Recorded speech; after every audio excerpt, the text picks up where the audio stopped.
Allahu Akbar. La ilaha illallah, Allahu Akbar.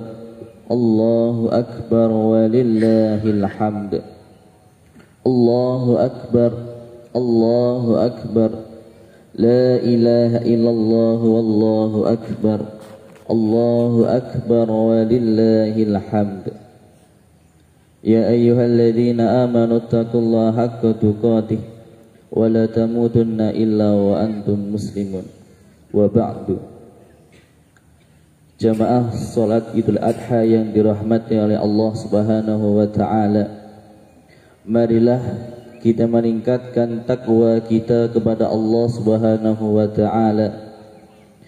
Kita tambahkan syukur kita kepada Allah Subhanahu wa taala dengan cara kita melaksanakan perintah-perintah Allah semampu kita, sekuat tenaga kita, bukan semau kita, dan kita menjauhi larangan-larangan Allah tanpa terkecuali. Kita menambahkan rasa syukur kita kepada Allah Subhanahu wa taala dengan mengucapkan alhamdulillah, dengan menanamkan dalam hati kita keyakinan bahwasanya kita hidup di dunia ini membutuhkan nikmat Allah Subhanahu wa taala.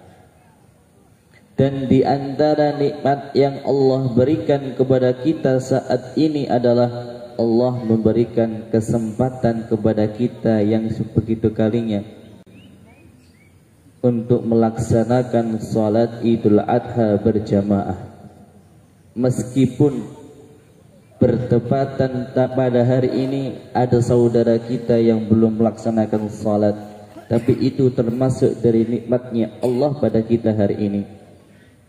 Dimana kalau kita melihat dari madhab Hambali dan Maliki, maka ketika Makkah itu, ketika di daerah Madinah sana sudah terlihat hilal, maka daerah berikutnya, daerah sekitarnya mengikutinya, maka jatuhnya pada hari ini.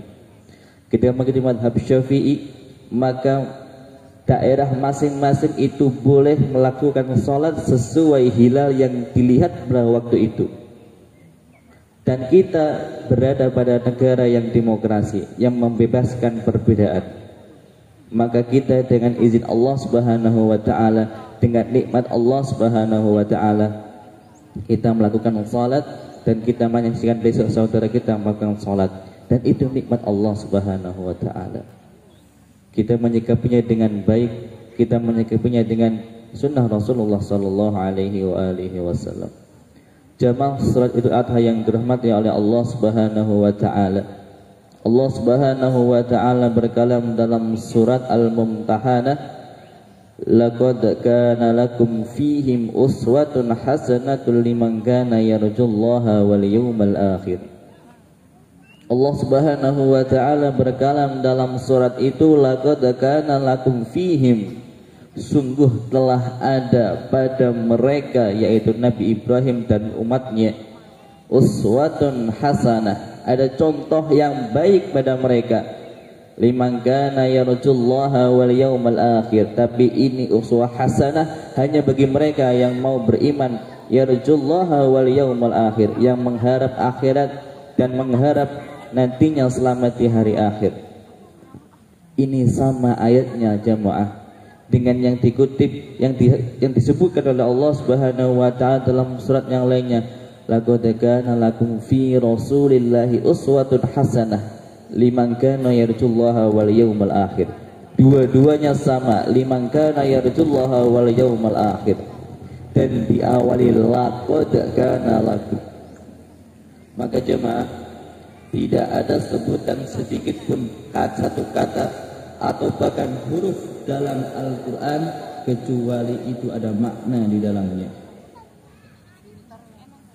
Allah Subhanahu wa taala menegaskan, laqad kana lakum, sungguh telah ada pada Rasulullah sallallahu alaihi wasallam uswatun hasanah. Allah tegaskan dengan laqad, artinya sungguh-sungguh. Kenapa kok ditegaskan oleh Allah Subhanahu wa taala berkali-kali? Padahal setiap kita adha, kita mendengarkan ceritanya. Setiap kali kita baca mushaf ada ceritanya. Tapi kenapa Allah tegaskan berkali-kali kepada kita? Itu menunjukkan bahwasanya Allah takut, Allah ingin bahwasanya manusia ini masuk ke dalam surganya Allah. Allah ingin sekali, bukan Allah takut, Allah ingin sekali bahwasanya manusia ini masuk ke dalam surganya. Allah pertegas laqad kana lakum. Banyak ceritanya sering didengar tapi banyak yang lupa dengan cerita Nabi Ibrahim alaihissalam. Banyak yang mendengar nama Nabi Muhammad sallallahu alaihi wasallam tapi tidak banyak yang mau mencontoh Rasulullah sallallahu alaihi wasallam. Termasuk diantaranya bagaimana dua nabi ini, yang satunya Nabi Muhammad sallallahu alaihi wasallam, cucunya Nabi Ibrahim alaihi salam, dua-duanya adalah hambanya Allah yang mulia, yang dua-duanya dinisbatkan sebagai uswatun hasanah, menjadi dua contoh yang baik untuk umat ini. Allah tidak menyebutkan dalam Al-Quran nabi-nabi yang lainnya uswatun hasanah, hanya dua ini saja, uswatun hasanah. Di dalam apanya? Kehidupan beliau berdua, bagaimana beliau berdua ikhlas berdakwah untuk umatnya, bagaimana khilsun lahuma, rakusnya beliau berdua kepada umatnya untuk masuk ke dalam surganya Allah subhanahu wa ta'ala. Bagaimana beliau berdua berpegang teguh dengan Islam ini, memperjuangkan Islam ini, dan menginginkan matinya dalam keadaan husnul khatimah. Kalau kita lihat ceritanya Nabi Ibrahim alaihissalam, bagaimana tidak hebatnya Allah menguji beliau. Allah datangkan beliau dari keluarga yang penuh dengan berhala. Bapaknya seorang pembuat berhala yang setiap harinya melihat perdagangan berhala. Kemudian dihadapkan dengan raja yang begitu kejamnya, yang beliau waktu itu tidak ada yang beriman di muka bumi waktu itu kecuali Nabi Ibrahim alaihissalam. Bagaimana Allah subhanahu wa ta'ala memberikan kekuatan yang hebat kepada beliau. Bagaimana kita melihat beliau gigihnya dalam berjuang di jalan Allah subhanahu wa ta'ala. Kalau kita ini jamaah membaca mushaful karim, mushaf Al-Quran Al-Karim, kita melihat nikmat-nikmatnya Allah di surga. Contohnya dalam surat Muhammad, mathalul jannati allati wa'idal muttaqun fiha anharum min ma'in ghairi asin wa anharum min labanin lam yataghayyar ta'muh wa anharum min khamrin ladzatin lisyaribin wa anharum min asalin musaffa. Allah sebutkan dalam ayat itu permisalan surga yang Allah janjikan kepada kita wa idal muttaqun, kita orang-orang yang bertakwa insyaallah. Fiha anharum min ma'in ghairi asin, ada sungai di dalam surga yang di dalamnya mengalir air yang tidak bisa berubah, yang sangat jernih. Wa anharum min labanin lam yataghayyar ta'muh, dan ada sungai yang mengalir di bawahnya itu adalah sungai susu yang tidak bisa berubah rasanya, tidak akan basi.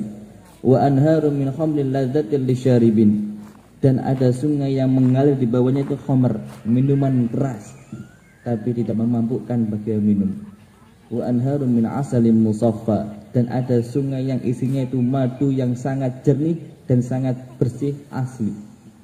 Kita melihat nikmat itu di depan mata kita, tapi kita menggapai nikmat itu dengan santai. Kita melaksanakan ibadah yang Allah berikan kepada kita dengan semau kita. Terkadang kita sholat jamaah, terkadang kita kalau malas sholatnya sendiri, terkadang ketika kita berpuasa kita batalkan begitu saja. Padahal jannahnya Allah sebegitu hebatnya dibanding dengan umur yang Allah berikan kepada kita. Kalau kita lihat Nabi Ibrahim alaihissalam, betapa beliau berhati-hatinya dalam menjaga ibadah beliau. Beliau memiliki cita-cita mempunyai anak. Bagaimana Allah subhanahu wa ta'ala uji beliau tidak mempunyai anak sebegitu lamanya, sampai di umur 90 tahun Bahkan ada yang mengatakan 100 tahun Nabi Ibrahim alaihissalam baru mempunyai anak.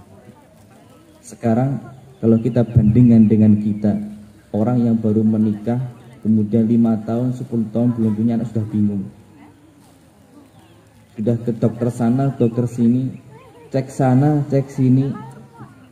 Bagaimana kalau kita melihat Nabi Ibrahim alaihissalam diuji sebegitu hebatnya, bahkan beliau adalah seorang nabi, butuh penerus berikutnya siapa?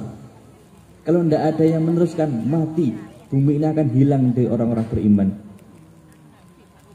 Beliau hanya berdoa kepada Allah Subhanahu wa ta'ala dan menambahkan dengan ibadah-ibadah yang lainnya. Setelah Allah berikan anak kepada beliau, bukan diajak untuk beribadah terus menerus, tapi Allah uji kepada beliau. Bagaimana Allah tampakkan mimpinya, falamma balagha ma'ahu sa'ya qala ya bunayya inni ara fil manami anni azbahuk. Wahai anakku, ketika Nabi Ismail alaihi salam sudah beranjak dewasa, belum dewasa, masih di usia kanak-kanak 12 tahunan, 15 tahunan, yang itu diharapkan oleh bapak bisa membantu pekerjaannya, bisa membantu urusan dunianya, yang sering dimintai tolong. Ya bunayya inni ara fil manami anni azbahu. Anakku, aku mimpi aku diperintahkan untuk menyembelih kamu. Fandur madza tara. Bagaimana pendapatmu wahai anak?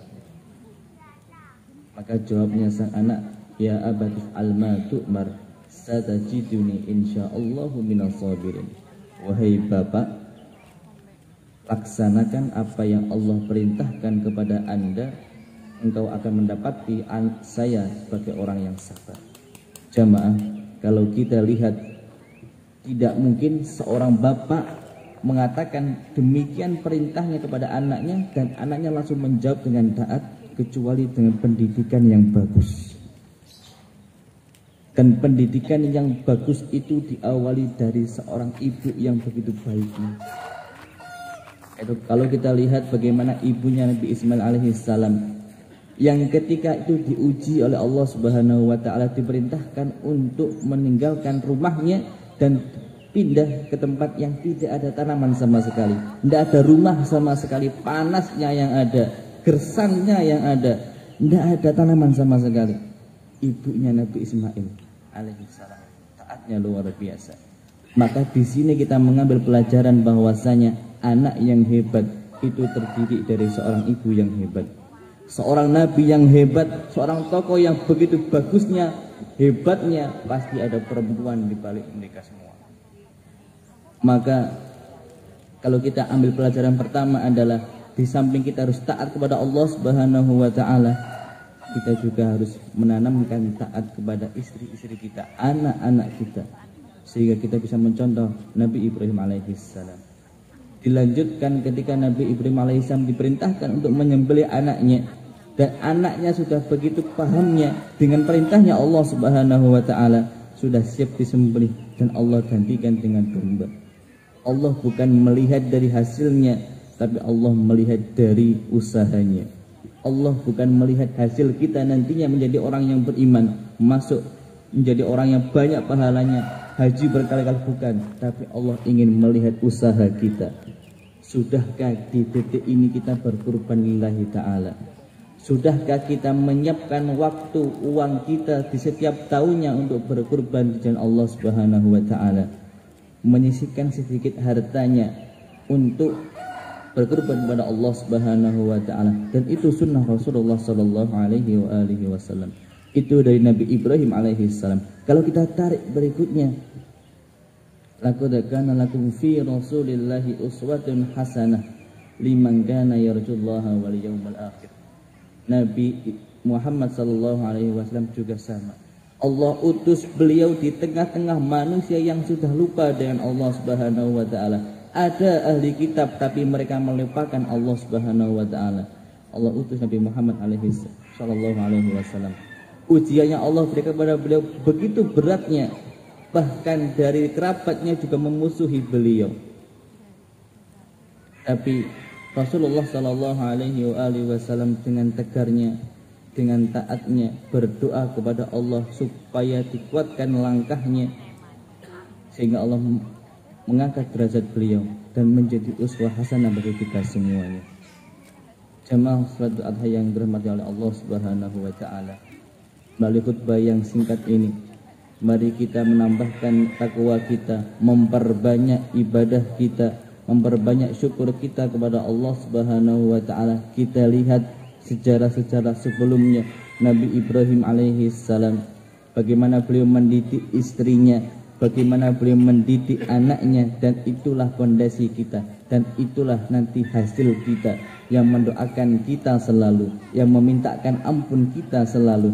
Buat apa harta yang Allah yang kita tumpuk sebegitu banyaknya, yang kita sekolahkan anak kita sebegitu tingginya derajatnya, bahkan titelnya, tapi tidak bisa mendoakan kita ketika kita mati. Kita contoh Nabi Ibrahim alaihissalam, kita contoh Nabi Muhammad sallallahu alaihi wasallam, bagaimana mendidik keluarganya, bagaimana mengajak beliau mengajak keluarganya untuk taat kepada Allah Subhanahu wa taala.